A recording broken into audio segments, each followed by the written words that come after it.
Paz e luz, pessoal, tudo bem com vocês? Bem-vindos a mais um Compocast, o seu podcast semanal sobre composição musical e outras coisas.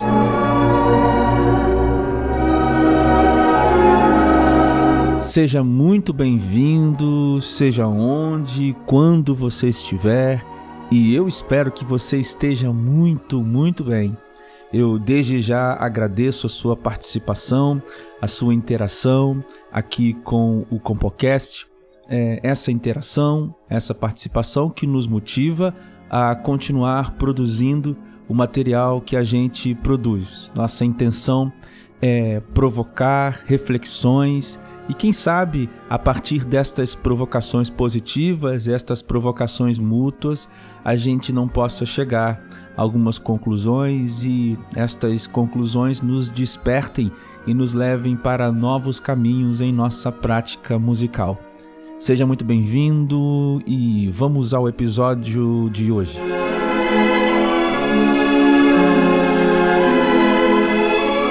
Bom, hoje eu decidi falar um pouco sobre pequenos exercícios para compositores. E compositores aqui de música de concerto. Eu estive pensando que as pessoas que ouvem esse podcast, uma grande parte são compositores e estão, de repente, no começo de sua trajetória enquanto compositores de música de concerto. E eu gostaria então de compartilhar com vocês alguns pequenos exercícios. Obviamente que nós não vamos findar todas as possibilidades de exercícios. Afinal de contas, uma graduação, levando em conta só a graduação de composição, tem aí 4, 5, em outros casos até 6 anos de duração. Então este é realmente um pequeno apanhado de exercícios para te instigar, né? Para te provocar. E mais uma vez eu digo então que nós estamos lidando com a composição de música de concerto. Aqui nós vamos tratar especificamente dessa estética.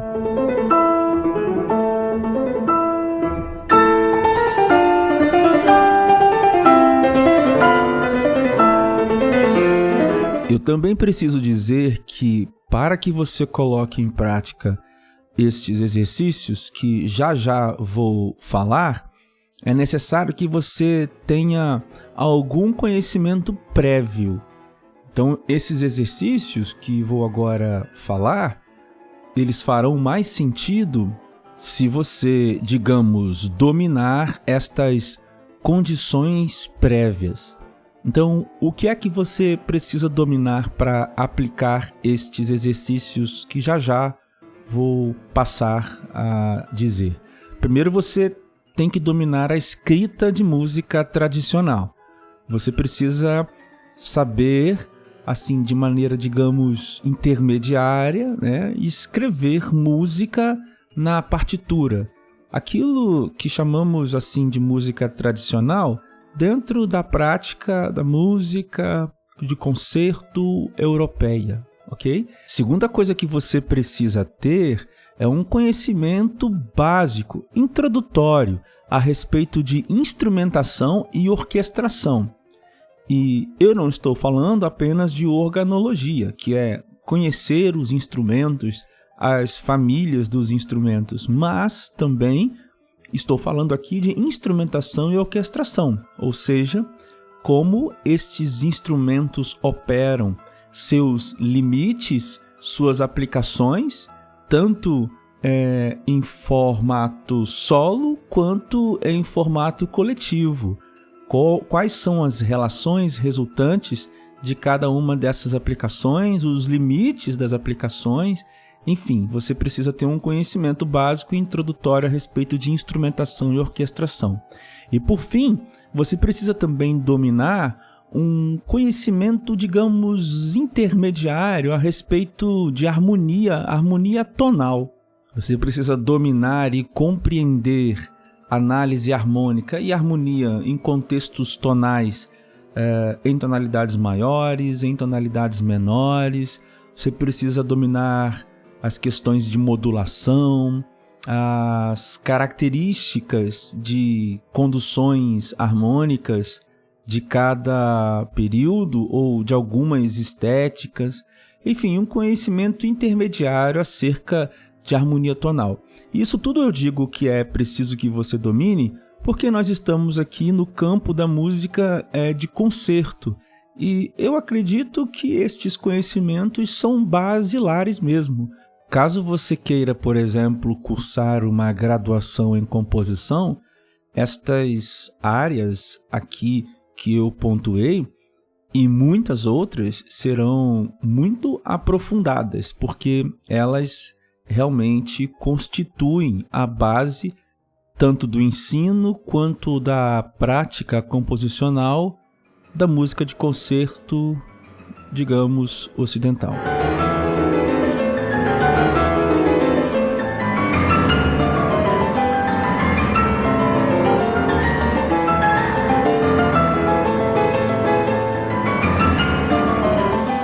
Bom, então agora passarei a ordenar 3 pequenos exercícios para compositores de música de concerto, e essa ordenação obedece uma hierarquia de dificuldade, do menos difícil para o mais difícil.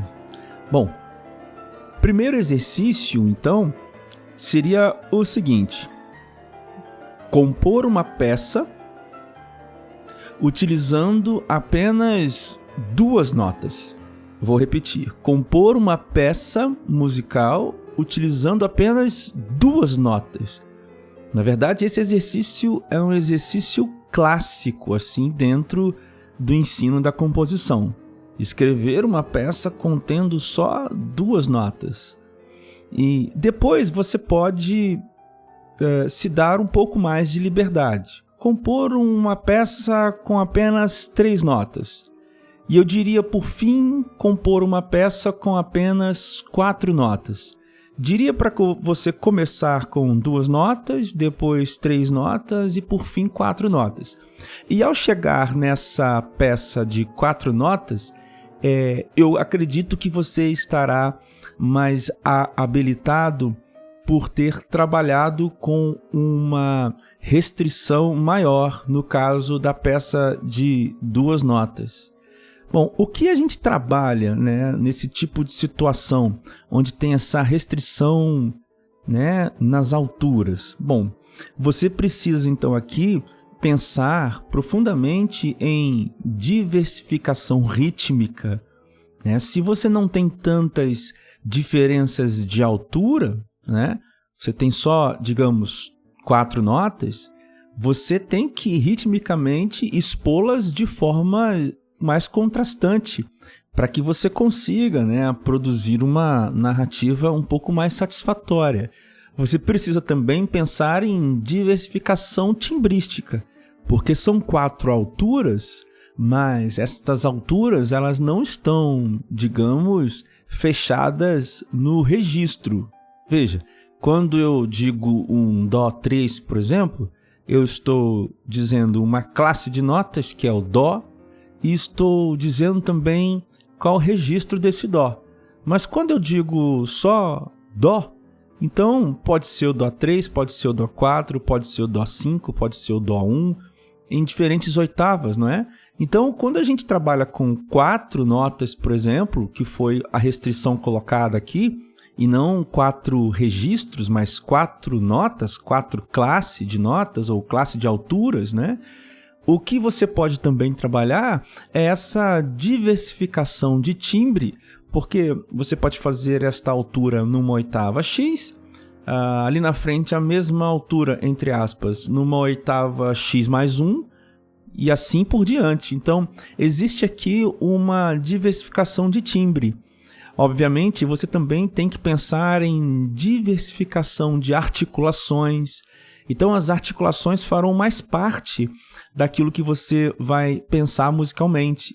Porque uma mesma altura, no mesmo registro, digamos assim, pode ser diferenciado agora se houver, por exemplo, articulações, diferenciadas. Esta altura nesse registro é feita em staccato.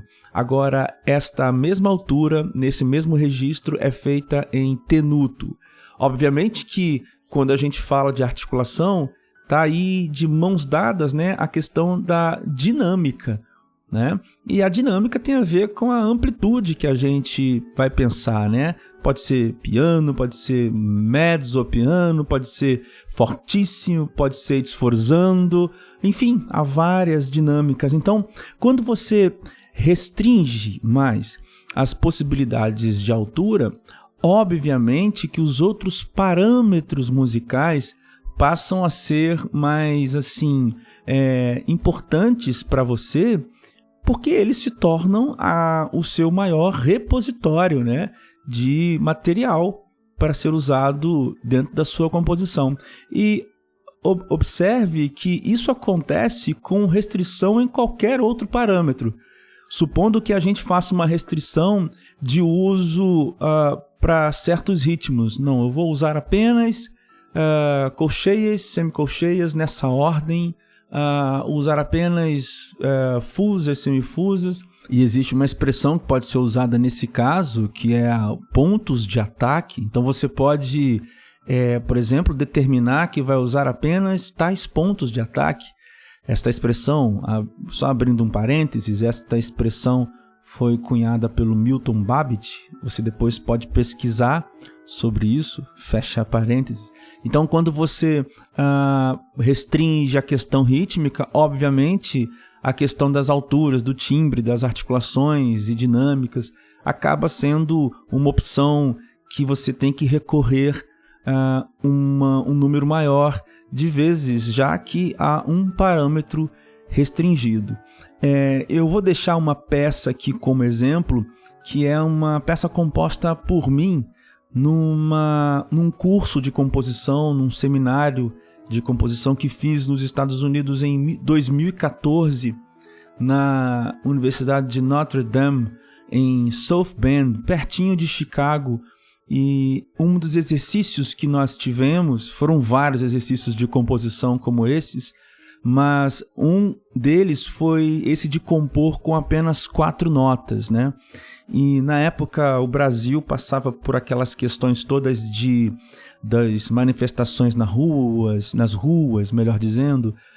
Isso foi lá por 2013, 2014. Portanto, eu uso isso como pano de fundo. E como havia essa restrição de alturas, eu tive que recorrer a um uso maior rítmico, né, das articulações, das dinâmicas, enfim, etc.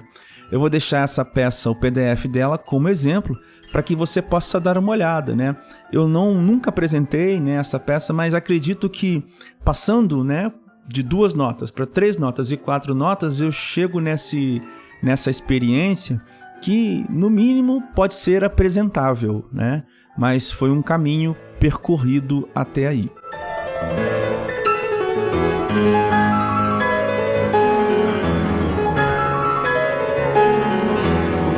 Bom, o segundo pequeno exercício para compositores é talvez recorrer a uma das formas musicais mais prestigiadas assim de todos os tempos, considerando a história da música ocidental. Seria o seguinte, seria compor uma peça de 60 segundos para 2 instrumentos melódicos baseado em um tema. Então você tem que escrever um tema para 2 instrumentos melódicos. Veja, não pode ter instrumento harmônico, não pode ter harpa, não pode ter assim piano, não pode ter violão, né? Tem que ser instrumentos melódicos. Então, uma peça de 60 segundos cravados para 2 instrumentos melódicos que tenham um tema. Então, também não pode ser uma peça que fuja dessa estética, né, de ter um tema, uma condução melódica, e escrever 3 variações para esse tema de 60 segundos cada. Obviamente, eu estou falando aqui da forma tema com variações, né? Que é justamente o que o nome já nos informa. É um tema e variar esse tema. E aqui a grande questão desse trabalho é que o compositor precisa trabalhar, né? Ele precisa pensar, ele precisa ser criativo. Né? Existem, obviamente, maneiras de você trabalhar variações. Veja só, uma variação não pode ser uma nova peça, entende? Então, quando eu tenho um tema que baseado, né, aqui em 2 instrumentos melódicos e vou agora compor uma variação, não é um novo tema, é uma variação daquele tema.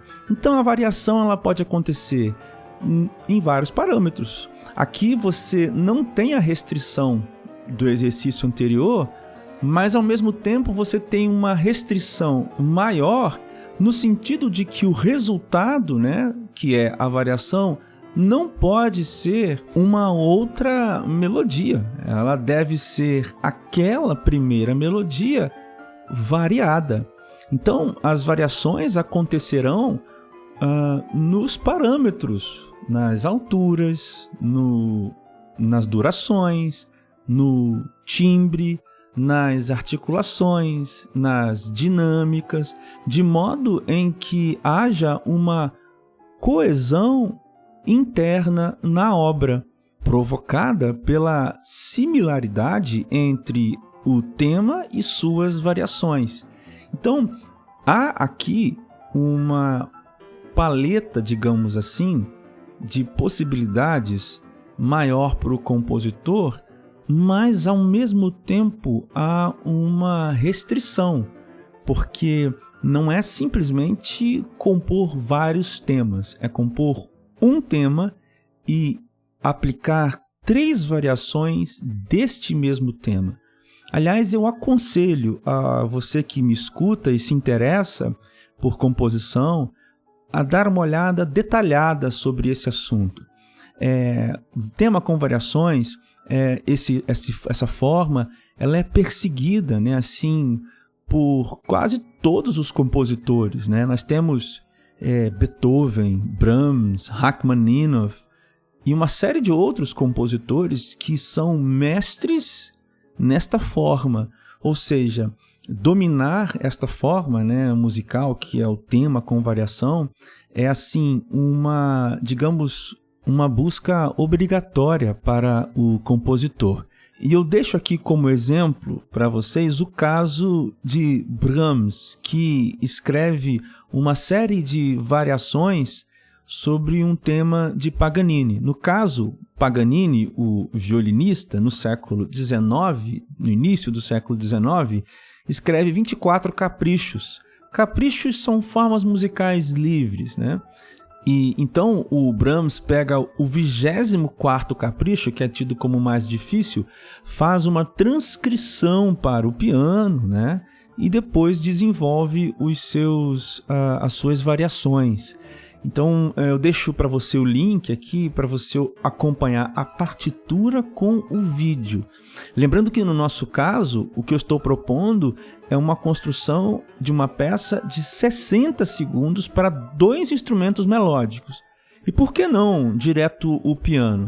Porque esse é um salto, digamos, na evolução do trabalho com o tema com variações. Começamos primeiro com instrumentos melódicos, vamos aumentando, depois chegamos ao piano, vamos aumentando a instrumentação. O salto direto para o piano implica já numa habilidade de conduzir mais vozes, além do que, obviamente, a habilidade em lidar com as sonoridades e as possibilidades do piano em si.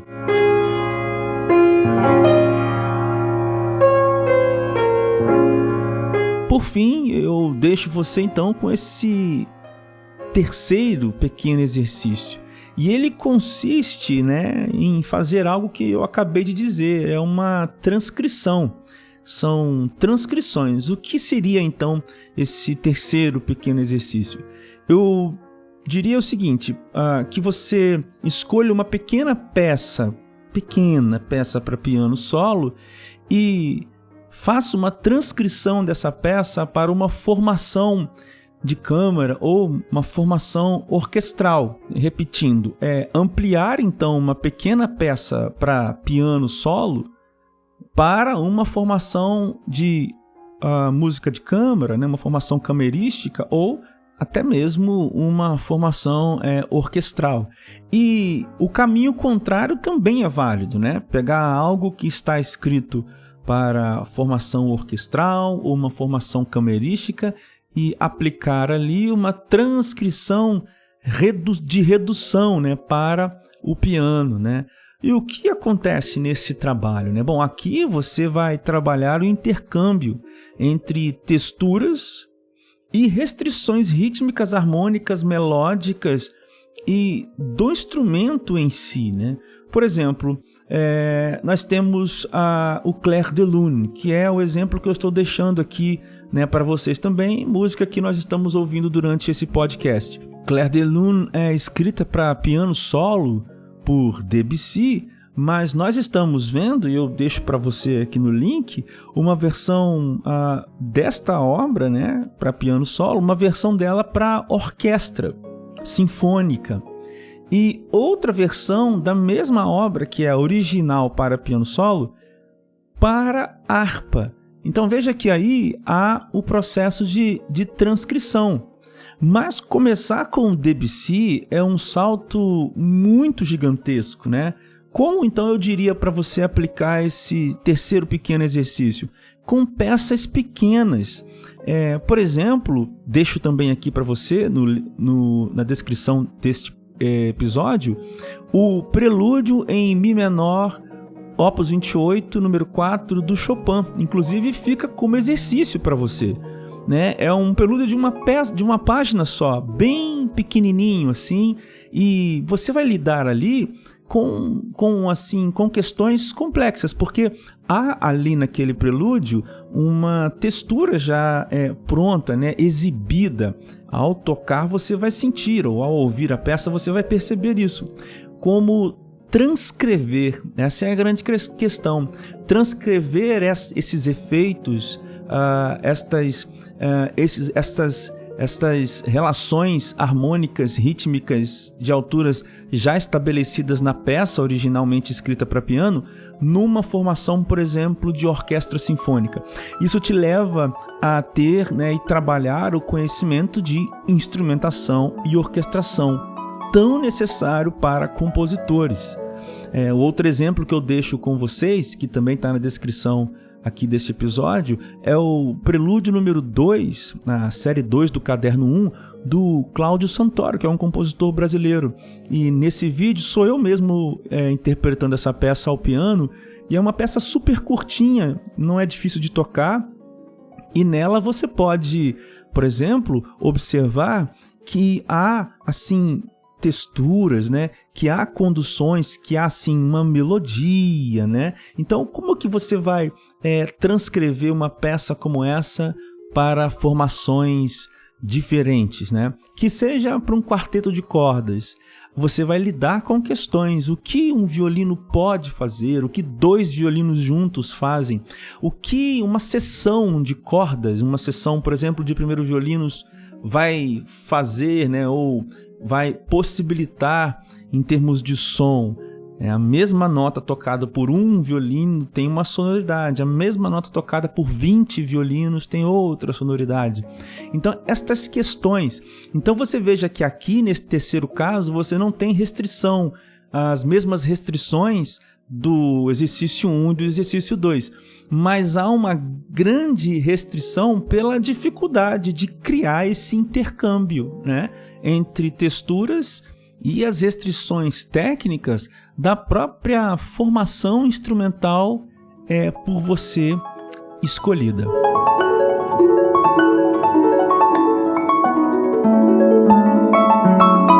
Bom, gente, então é isso. Recapitulando os 3 exercícios, o primeiro seria compor uma pequena peça utilizando 2, depois 3, depois só 4 alturas.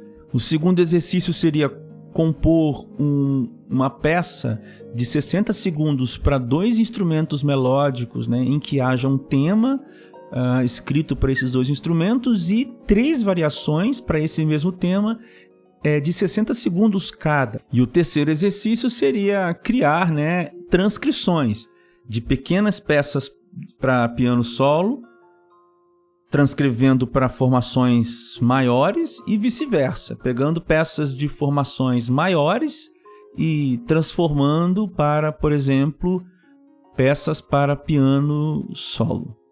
Bom, gente, eu espero que este episódio tenha contribuído de forma positiva com a sua prática composicional e termino lembrando que você pode nos apoiar lá no apoia.se/Compocast, repetindo, apoia.se/Compocast e nos ajudar com a quantia que você quiser. Só se você quiser e só se você puder. Lembrando que a sua ajuda nos ajuda muito a continuar com esse trabalho. É isso que a gente tinha para falar por hoje e só se você gostou, retorne aqui para o próximo programa. Um grande abraço para todos. Tchau!